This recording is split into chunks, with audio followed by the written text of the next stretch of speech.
berjudul Interaksi Ideal Manusia dengan Al-Quran.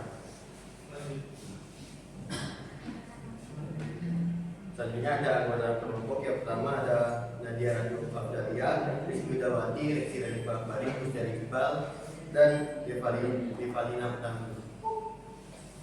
Selanjutnya latar belakangnya ditunjukkan oleh Nadia. Latar belakangnya, Islam sebagai agama yang menyeluruh memiliki dua sumber utama ajaran, yaitu Al-Quran dan Hadis. Al-Quran dianggap sebagai wahyu Allah yang diturunkan kepada Nabi Muhammad SAW. Sedangkan hadis adalah catatan tentang ucapan, tindakan, dan keputusan Nabi Muhammad SAW yang juga dipandang sebagai panduan hidup bagi umat Islam. Kedua sumber ini saling melengkapi dan dalam memberikan petunjuk yang komprehensif bagi kehidupan beragama dan masyarakat umat Islam. Selanjutnya ada rumus masalah. Yang pertama, kedudukan dan fungsi Al-Quran bagi umat Islam. Yang kedua, bentuk-bentuk interaksi dengan Al-Quran. Yang ketiga, Al-Quran sebagai sumber nilai dan pedoman hidup. Implementasi nilai Al-Quran dalam kehidupan sehari-hari. Yang kelima, peran masjid dan literasi Al-Quran di lingkungan kampus. Selanjutnya ada tujuan. Yang pertama, menganalisis kedudukan dan fungsi Al-Quran sebagai kitab suci utama umat Islam berdasarkan ajaran Islam dan interpretasi ulama. Mengidentifikasi bentuk-bentuk interaksi dengan Al-Quran seperti tilawah, tadabbur, dan hafalan serta dampaknya pada hubungan personal. Menjelaskan Al-Quran sebagai sumber nilai etika, moral, dan pedoman hidup melalui ayat-ayat terkait akhlak, hukum, dan ibadah. Mengkaji implementasi nilai Al-Quran dalam kehidupan sehari-hari dengan contoh praktis di bidang sosial, ekonomi, dan keluarga. Dan terakhir, mengevaluasi peran masjid dan literasi Al-Quran di kampus, termasuk program pendidikan dan kegiatan untuk mahasiswa. Selanjutnya ada kedudukan dan fungsi Al-Quran bagi umat Islam. Al-Quran adalah sebuah wahyu yang diturunkan kepada Nabi Muhammad SAW yang bertujuan menjadi landasan hukum dan panduan dalam menjalani kehidupan sehari-hari. Keberadaan Al-Quran sebagai panduan bukanlah satu-satunya pilihan bagi manusia untuk menempatkannya sebagai inspirasi.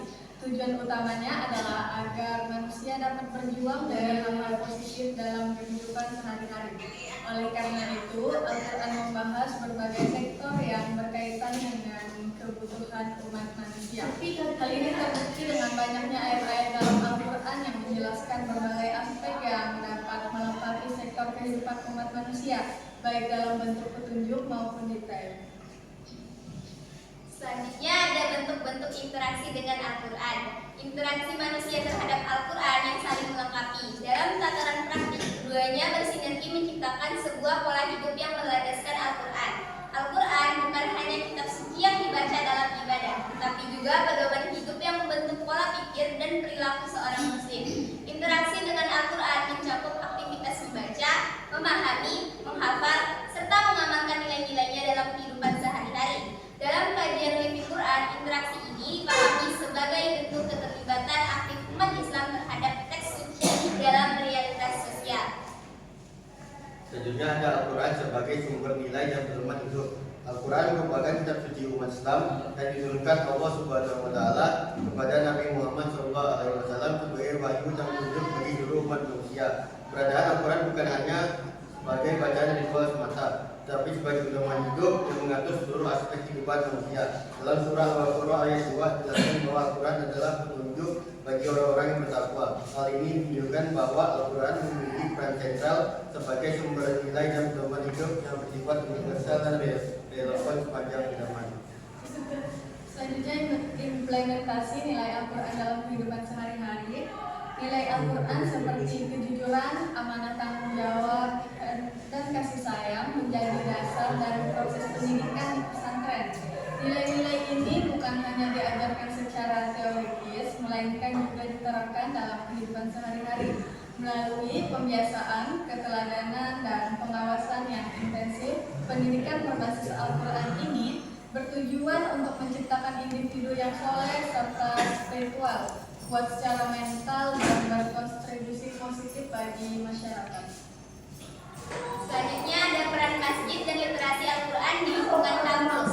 Sinergi antara masjid dan literasi Al-Quran kampus merupakan upaya strategis untuk menjadikan masjid bukan sekedar tempat ibadah ritual, melainkan pusat kegiatan sosial, pendidikan, dan pengembangan masyarakat yang menghubungkan aktivitas akademika dengan warga sekitar.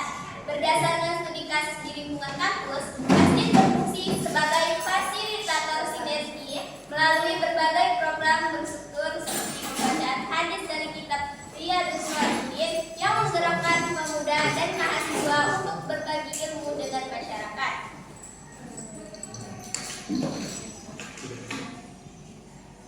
Sekian dari kelompok kami. Wassalamualaikum warahmatullahi wabarakatuh. Saya Gusti Iqbal, di sini saya akan memberikan kesimpulannya. Berdasarkan pembahasan ini dapat disimpulkan bahwa Al-Quran merupakan sumber utama ajaran Islam yang memiliki peranan yang sangat fundamental dalam kehidupan umat manusia. Sebagai wahyu Allah Subhanahu wa taala yang diturunkan kepada Nabi Muhammad SAW. Al-Quran tidak hanya berfungsi sebagai kitab suci yang dibaca dalam ibadah, tetapi juga sebagai pedoman hidup yang komprehensif dan universal. Kandungannya mencukupi berbagai aspek kehidupan, mulai dari akidah, ibadah, akhlak, hingga tata kehidupan sosial, ekonomi, dan hukum.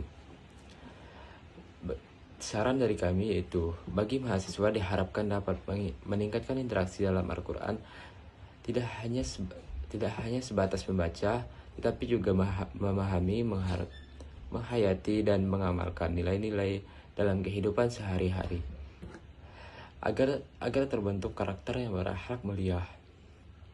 Bagi lembaga pendidikan, khususnya perguruan tinggi, disarankan untuk memperkuat program literasi Al-Quran melalui kegiatan kajian, tilawah bersama, tadabbur, serta pembinaan keagamaan yang berkelanjutan guna membentuk generasi muda yang religius dan berintegritas.